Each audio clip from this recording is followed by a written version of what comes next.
tell me that didn't come unhooked up there? Because I hear it running up there, but I don't hear it deflating down here. Oh no. Gosh darn it. That is not good.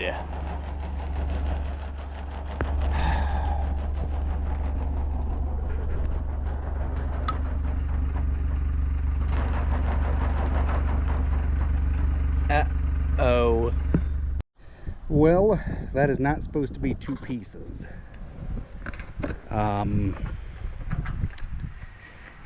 Yeah, that's just supposed to be one big auger. Big one, long one, but it is broken in half. Not cool. Well, here's where we stand today. We took that auger out, as you guys saw yesterday, where I thought it was two sections.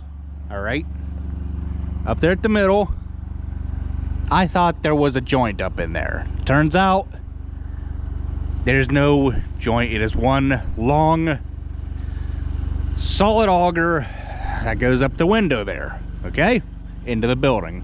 One long piece that goes there to there, and then hooks to the motor. Then the other end hooks down here. Well, what had happened was, over time, that thing got a crack in it, and then the crack got worse and worse and worse until ka-toink, it just broke in half. Now that end up there at the motor was still spinning, but this end down here was not, because it was broken right in the middle of that thing. So we thought we had another one on deck, and turns out we do not. So we had to close the slide down here. We had to close the slide for this here, so that way we didn't lose our feed. We only lost a little bit, and that'll get cleaned up sometimes today before it rains. Not that it's going to, but you never know with Ohio weather. So like I said, I thought we had another auger flighting on deck. It's just, if you guys can envision with me for a minute, a slinky. When you guys were young and looking for something to keep you occupied while your mom was at work or at the grocery store or something, you played with a slinky. Well, think of it that way. Nice bendable spiral auger, bends whichever direction, up, down, sideways, 90 degrees, 45 degrees. Well, not 90 degrees, because that's a right-hand turn. It has to be a gradual. But anyhow, that is where we stand with this project. We don't have one on deck, so we're gonna have to go buy one, unfortunately. It's just how it is in the economy, in the farming world. And it is what's just gonna have to happen to fix this, because you can't weld them back together. Well, we've gotten the new auger all installed in the bin. We have this in pieces, parts here. This is what broke out of that bin over there. We'll go ahead and walk over here and I'll show you in the daylight a little bit better just what had happened. I might just be making a fool out of myself. I might not. I don't know. It just, a Sunday morning, you think everything's gonna go fine, today being Monday. You think, oh, it'll be good to go back together and, you know, nothing bad will happen. Well, that wasn't the case. We got a new lighting up in here we're good to go. You hit the switch and everything is running as should. Well, we got to move some feed, but we don't need to move any feed. What we need to move right meow is we need to move some farm equipment around, and I'll take you guys on a little bit of a journey with me. But it is a good thing that that is all fixed and good to go for another 100,000 or so miles. So what we need to do is we need to walk all the way over there to that building. We need to get that Chevy truck out of the building, bring it up here. Why? I don't know. We need to probably water our crops with it, would be my guess. I mean, nothing's growing. Nothing is growing. So, unless we're getting the old girl out of the way so we can make more room to get other valuable items out of storage. It's a good possibility. So if you guys remember, this is the building where we house all of our farm equipment. We need to get the old girl out of here. Need to get the gravity wagons out. Need to get the corn head out as well. To take it up to the building, because we don't know if we're going to be picking corn first, if we're going to be picking cutting beans first. We don't want to be waiting till a few days before we're ready to go and say, I think we got to pick corn first. Now, that would be stupid and foolish to let the corn head down here with the wagons blocking it with the Chevy in the way a couple of days before we're wanting to pick corn and just scramble like a bunch of monkeys and barrels trying to get everything ready. It's just easier to get things ready when you have some downtime to actually get stuff ready. So we need to first off see if this truck will start first, because it has been sitting down here for a couple of minutes, and I don't know if we're going to be fighting with dead battery or what's going to transpire, but it needs to be moved out of here.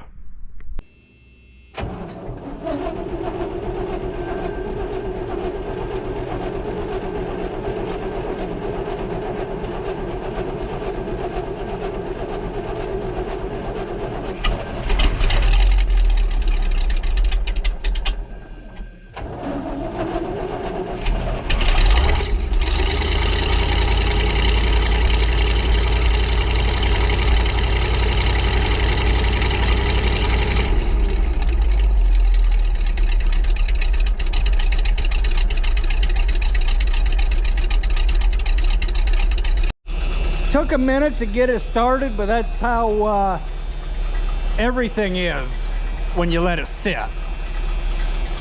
You gotta play with it to get it started.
And it is still building air.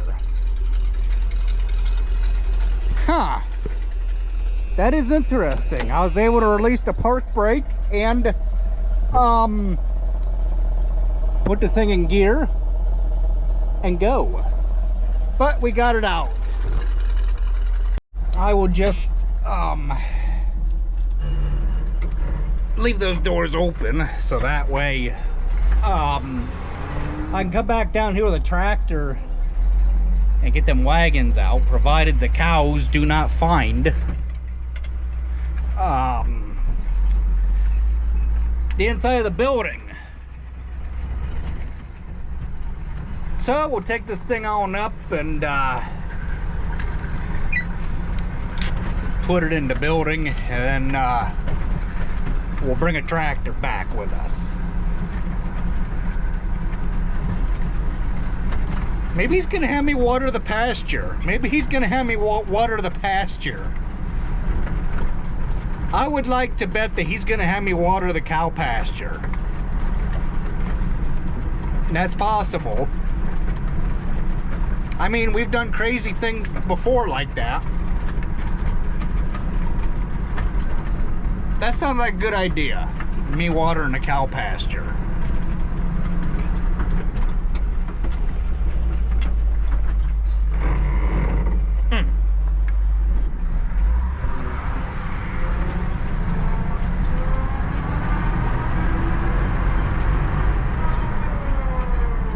If this wasn't so rough here, I'll be able to keep the thing in whatever gear I had it in, and I would just be able to keep cruising on by. It wasn't so bad to begin with, but it is what it is.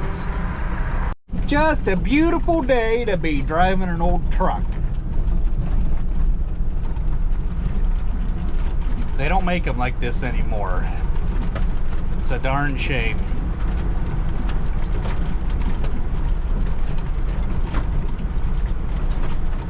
I just noticed something. Steering wheel's only got 3 spacers in it. Anybody point me in the direction of why GMC only made their trucks with 3 ribs on the steering wheel? I find that interesting. But every manufacturer does things differently. No 2-car manufacturers are the same, or truck manufacturers. But you guys have probably seen that Ford and Chevy are trying to compete for who has the same exact pickup truck. And I even think the cars are starting to look the same too, if I remember right.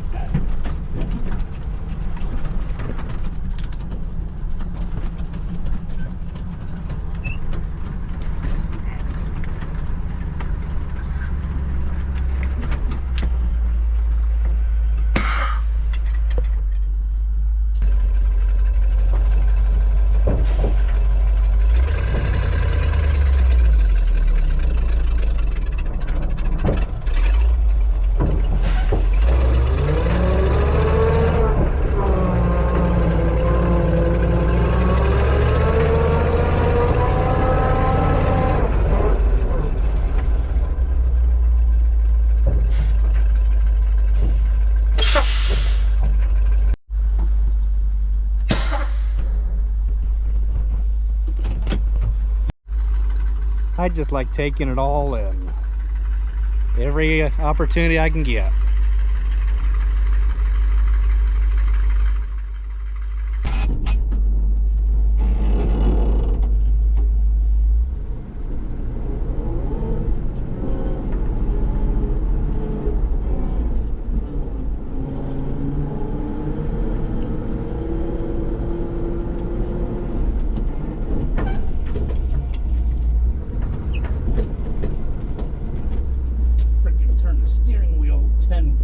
Before you get it back over center again.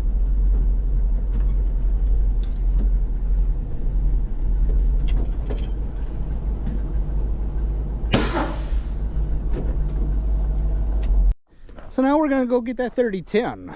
Gonna see if well, I know for certain it's gonna start because it's got brand spanking new batteries in it. Oh.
Only thing left to get's that corn head out of here.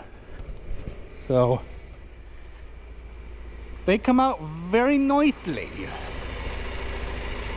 Well, so we got the wagons here. We've got them faced towards the road. So hopefully they can stay put.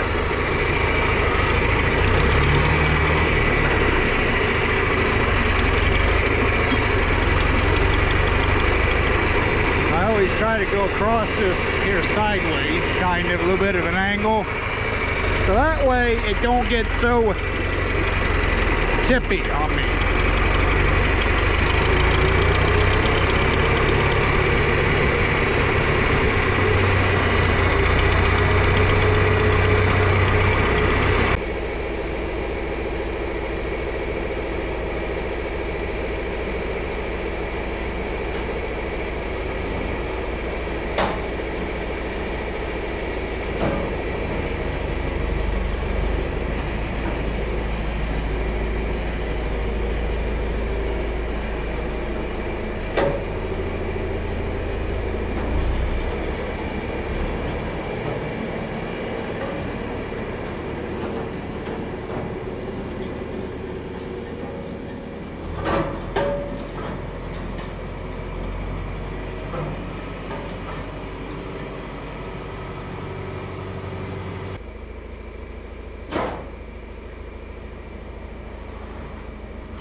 Well, that worked out mucho good.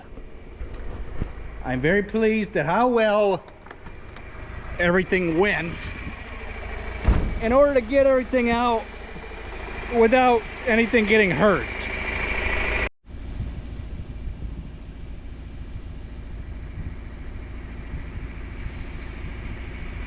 So, the one thing I do love about this cart and about this corn head is just how compact it is. I like how the snoots fold up out of the way even further yet than versus that old I think it was 863 corn head, where the snoots did not fold up out of the way Thus, the only thing you have to worry about is backing into anything with the tires on the header cart, but that's the least of our concerns. Come on. Nope, don't have no tractor. Oh well. That's what they make lower gearing for.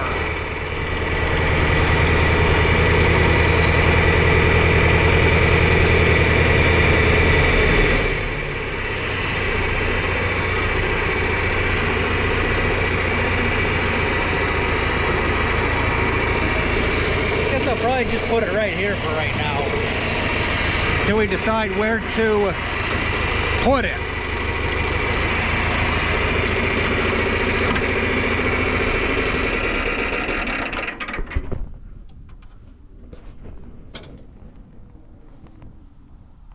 Well, we got the corn head up here. It is put away. The Chevy is getting turned around because he didn't like it being pulled in for some odd reason. Why? I do not know. It's his truck. He can do whatever he wants with it. I'm just the gopher. Go for this, go for that. You know, gopher.